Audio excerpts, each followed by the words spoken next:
বন্ধুরা, সঞ্চিতা সহজ recipe with blog চ্যানেলে তোমাদের সকলকে স্বাগত জানিয়ে আজকে নিরামিষ চিচিঙ্গার একটা রেসিপি তোমাদের সামনে নিয়ে এসেছি। তোমরা তো চিচিঙ্গা অনেক রকমভাবেই খেয়েছো। একবার এভাবে নিরামিষ চিচিঙ্গা রান্না করে খেয়ে দেখো নারকেল দিয়ে, একদম এত সুন্দর লাগবে খেতে। গরম ভাতে তোমাদের কিন্তু আর কিছুই লাগবে না। আর তোমরা কিন্তু পুরো ভিডিওটা দেখো, আশা করি তোমাদের ভালোই লাগবে। তাহলে চলো কি করে আমি বানালাম দেখে নিই। এখানে আমি চিচিঙ্গা নিয়েছি, দেখো 3টে। এখানে খুব ভালো করে চিচিঙ্গাগুলোকে ধুয়ে নিয়েছি। আর এবার আমি গাটাকে পরিষ্কার করে নেব। আর তার সঙ্গে নিয়ে নিয়েছি নারকেল, দেখো একটা বড় নারকেলের অর্ধেক আমি কুড়িয়ে নিয়েছি। আর 2টো কাঁচা লঙ্কা নিয়েছি এর সঙ্গে। আর কি আমি মশলা দেব সেটাও তোমাদের আমি দেখাচ্ছি। খুব বেশি মশলা বন্ধুরা লাগবে না, কিন্তু খেতে কিন্তু হবে অসাধারণ। তোমরা একবার এরকমভাবে তৈরি করে খেয়ে দেখো।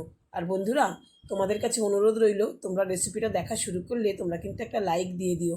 আর যদি ভালো লাগে তাহলে কিন্তু তোমরা কমেন্টে কিন্তু আমাকে জানিও। আমি চিচিঙ্গাগুলোকে একদম এরকমভাবে ধুয়ে পরিষ্কার করে নিয়েছি। তারপরে আমি ছোট ছোট করে কেটে নেব। নতুন বন্ধুরা, তোমরা যারা আমার ভিডিও দেখছো, তোমাদের যদি ভালো লাগে তাহলে কিন্তু তোমরা সাবস্ক্রাইব করে আমার সঙ্গেই থেকো। সমস্ত চিচিঙ্গাগুলো একদম ধুয়ে ছুলে নিয়ে তারপরে একদম ধুয়ে নিয়েছি জল দিয়ে। তারপর দেখো চিচিঙ্গার মাথা দুটোকে একটু আগে কেটে নিলাম। তোমরা চাইলে মাঝখান দিয়ে একবার ছোট করে কেটে তারপরে তোমরা ভেতরটা পরিষ্কার করতে পারো। অনেক সময় বেশি লম্বা থাকলে পুরো পরিষ্কার করতে অসুবিধা হয়। দেখো ভেতরের যে বীজগুলো আছে এগুলোকে কিন্তু হাত দিয়ে এরকমভাবে ফেলে দিলে পরিষ্কার হয়ে যাবে একবারে। তারপরে আমি ছোট্ট ছোট্ট করে কেটে নিচ্ছি। এখানে একদম ছোট ছোট করে কেটে নিলে কী হবে, চিচিঙ্গাটা তাড়াতাড়ি মানে সেদ্ধ নরম হয়ে যাবে আর কি।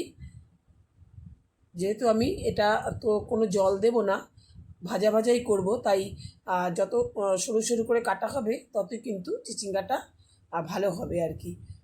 নরম হয়ে যাবে তাড়াতাড়ি। রান্নাটা কিন্তু খুব বেশি সময়ও লাগে না, মাত্র 10 থেকে 12 মিনিট সময় থাকলেই তোমার এই রান্নাটা হয়ে যাবে। তার সঙ্গে তো নারকেল নিয়েছি দেখেছো, আর দেখো সর্ষে নিয়েছি, সাদা সর্ষে, কালো সর্ষে, আর নিয়েছি এখানে তিল। এইটা আমি বেটে নেব শুকনো অবস্থায়। সর্ষে আর তিলটাকে কিন্তু আমি মিক্সিতে বেটে নেব প্রথমে। শুকনো অবস্থায় আমি এগুলোকে নিয়ে নিয়েছি। এগুলোকে আমি শুকনো অবস্থায় একটু বেটে নিচ্ছি, পেস্ট করে নিয়ে। তারপরে আমি দেখতে পাচ্ছ শুকনো অবস্থায় গুঁড়ো করে নিয়েছি, তাহলে কি তাড়াতাড়ি হয়ে যায়। হ্যাঁ, একটু ঘুরিয়ে নিয়ে তারপরে আমি এখানে নারকেলটা দিই। নারকেলটা খুব নরম বন্ধুরা, রসালো আর নরম, দেখতেই পাচ্ছ একদম সফট, একদম জলে ভরা। আমি নারকেলটাকে দিয়ে একটু নারকেল রেখে দিচ্ছি, এটাকে আমি ব্যবহার করব পরে, তোমরা দেখতে থেকো। আর এর মধ্যে আমি দিয়ে দিলাম একটু জল, আর তার সঙ্গে দিয়ে দেবো কাঁচা লঙ্কা যে নিয়েছিলাম, কাঁচা লঙ্কা 2টো দিয়ে আমি খুব ভালো করে এটা পেস্ট করে নেব। পেস্ট করে এটাকে আমি এখন রেখে দেব। এই যে পেস্ট করা হয়ে গেছে দেখো বন্ধুরা। এরপরে আমি একদম সরাসরি গ্যাসে কড়াই বসিয়ে দিয়েছি। দেখো এখানে আমি তেল দিয়ে দিচ্ছি, সর্ষের তেলটা দিয়েই আমি রান্না করছি।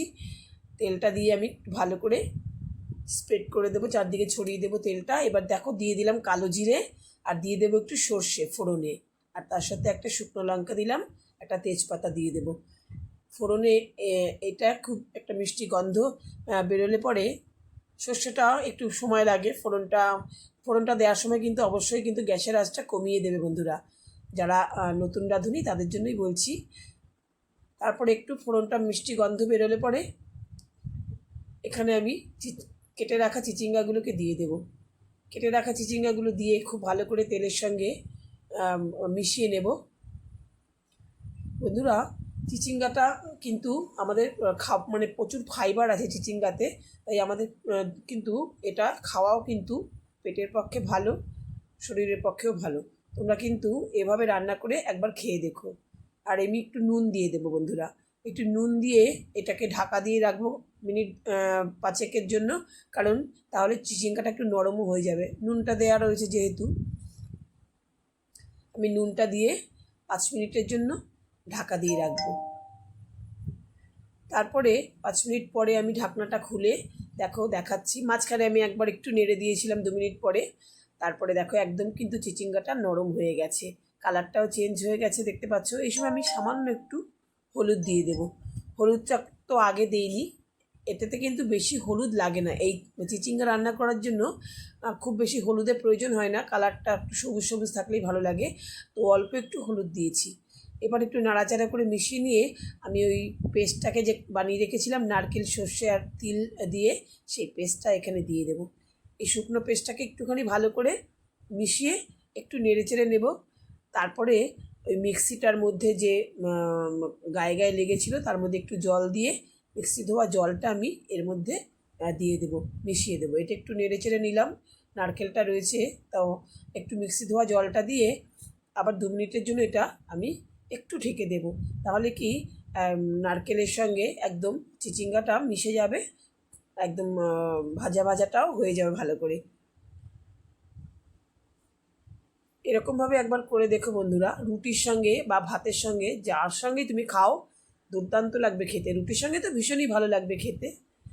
তো আমি এখানে একটু জল মিশিয়ে দিয়ে একটুখানি ঢেকে দেবো কিছুক্ষণের জন্য, 2 মিনিটের জন্য একটু ঢেকে দিলে পরেই কিন্তু রান্নাটা একদম শেষের পথে কমপ্লিট হয়ে যাবে। তবে নামানোর সময় আমি কী দিলাম সেটা তো তোমাদের দেখতেই হবে বন্ধুরা।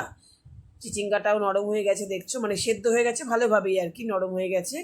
এবার আমি এখানে এই যে নারকেলটা রেখেছিলাম একটুখানি, সেই নারকেলটা কিন্তু নামানোর আগে আমি ছড়িয়ে দেবো।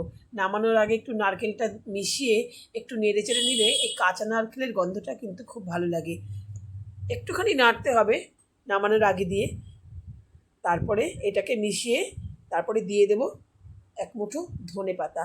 এখানে ধনেপাতা থাকলে তোমরা ধনেপাতা দিতে পারো, এখন তো সিজন চেঞ্জ হয়ে যাচ্ছে, ধনেপাতা একটু দিয়ে দেবে।